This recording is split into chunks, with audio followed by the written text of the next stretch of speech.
tous, je suis ravie de vous retrouver sur la page de Défi orthographique, mais aujourd'hui je vous propose une vidéo un petit peu différente, je vous propose un cours de cuisine, effectivement.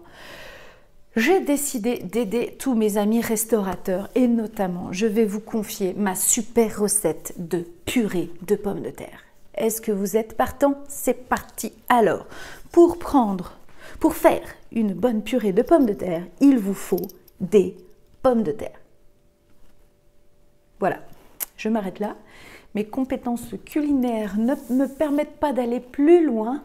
Par contre, écoutez bien, pour faire une purée, il me faut des pommes de terre.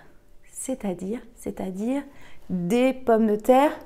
C'est-à-dire que une purée et pommes avec un S de terre, effectivement.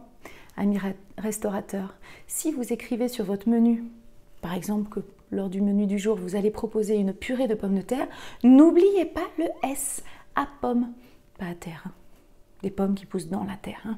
Donc purée et de pommes avec un S de terre. Ok? Cette règle de grammaire, elle met bien les grammairiens en difficulté, parce que c'est pas hyper cadré. Disons que c'est un accord d'intention ou de sens. On dit je prends des pommes de terre, tout comme je fais de la confiture avec des fraises, d'accord? Ou bien je peux faire une compote avec des pommes. Par contre, si je veux faire une bonne purée de potimarron, eh ben je prends du potimarron. Ça n'est pas dans l'usage de dire je prends des potimarrons, d'accord?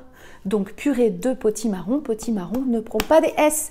Est-ce que vous avez vu la différence entre une purée de potimarron et une purée de pommes de terre? Voilà, c'était ma petite astuce du jour. Et bien tout ceci m'a donné envie de cuisiner. Donc je vous laisse et je vais vraiment faire une bonne purée de pommes de terre. Ça vous tente? À bientôt!